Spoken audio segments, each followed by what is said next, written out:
So, it is strange that he told you a story that contained a character with the name Bosco. Mom stopped talking for a second and I didn't know how to respond. She then looked at me and asked, "Do you remember this story? Can you tell it to me?" I recited the entire story to her. She listened to the whole tale without changing her expression. She took it all in and then she asked, "An oak tree? Are you sure that Bosco hid the food in an old oak tree in the woods?" "Yeah, it was definitely an old oak tree." "Why's that?" I asked her, sensing that something wasn't quite right.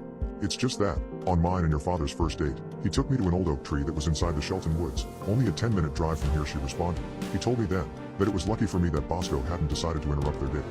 She then stopped talking and stared at the wall behind where I was sitting. "I think it is time for you to go now.